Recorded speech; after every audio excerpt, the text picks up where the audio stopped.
Que una propuesta normativa en materia tributaria sea viable, tiene que cumplir con 4 elementos principales. Primero, toda reforma tributaria tiene que tener aceptabilidad económica. No hay ningún político, no hay ninguna autoridad que va a dar curso a una reforma tributaria que implique menor recaudación. Es un mal negocio para quien diseña políticas tributarias. Toda política tributaria tiene que tener aceptabilidad económica, tiene que generar un impacto económico. O generará mayor recaudación, que es lo que tradicionalmente pasa cuando hay reformas tributarias, o generará una externalidad positiva que se transmita en el futuro en mayor recaudación.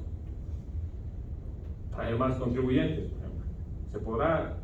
¿Será viable flexibilizar el sistema tributario para que el padrón se expanda y una vez expandido tengamos más recaudación? Sí, podría ser. El tema posiblemente son los tiempos. Pero es importante tener en cuenta que nosotros podemos proponer lo que queramos, podemos proponer muchas cosas, podemos proponer tirar el sistema tributario, pero desde una perspectiva política, esa propuesta no va a tener aceptabilidad económica porque lo que buscan los impuestos es siempre recaudar más. El Estado siempre va a tener más recaudación. Entonces, primer concepto, toda propuesta de reforma fiscal tiene que ser económicamente aceptable. Segundo, tiene que tener aceptabilidad política. Los impuestos son política. Tiene que tener aceptabilidad política. Muchas veces hemos discutido, hay que tumbar el régimen tributario simplificado, porque en el régimen tributario simplificado se esconden los ilegales, se esconde el fraude, se esconde... No es posible tumbar el régimen tributario simplificado. Es el 20% del padrón de los contribuyentes. La cantidad de problemas políticos y sociales que se le generaría a la persona que tumba el régimen tributario simplificado es sin fin. Pueden votar a un presidente por tumbar. Entonces, un segundo componente de una propuesta de reforma fiscal es que tiene que tener aceptabilidad política. Los políticos tienen que avalarla, tienen que abrazar la idea, inevitablemente. Tercer aspecto, una propuesta de reforma fiscal tiene que tener aceptabilidad administrativa. Nosotros podemos proponer muchísimas cosas altamente sofisticadas. Luego, habrá que analizar si esas cosas altamente sofisticadas podemos copiar la última normativa europea, la última normativa norteamericana. Luego, habrá que analizar si esa normativa puede ser implementada por los sistemas del Servicio de Impuestos Nacionales, por los sistemas de la Aduana Nacional de Bolivia, por los sistemas de la Dirección de Recaudaciones Municipal, de la Agencia Tributaria Departamental.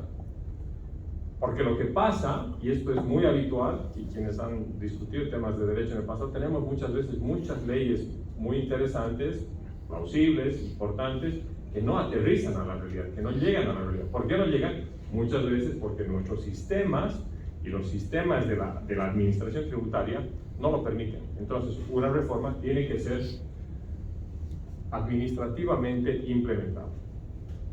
Finalmente, naturalmente, esto tiene que tener viabilidad normativa. Es decir, normativamente esto tiene que ser viable. Entonces, estos 4 elementos son importantes. Es importante tener en cuenta al momento de plantear una reforma fiscal. Nosotros hemos testeado esto, hemos trabajado en varios proyectos normativos en el pasado, 2 de los cuales se han materializado, se han convertido en normas, y creemos que se han convertido en normas precisamente porque este test, que es un poco básico, pero es importante y forma parte central de la política fiscal, ha sido pasado favorablemente.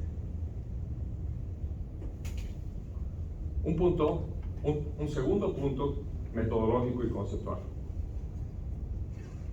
No es posible proponer reformas fiscales totales. No es viable.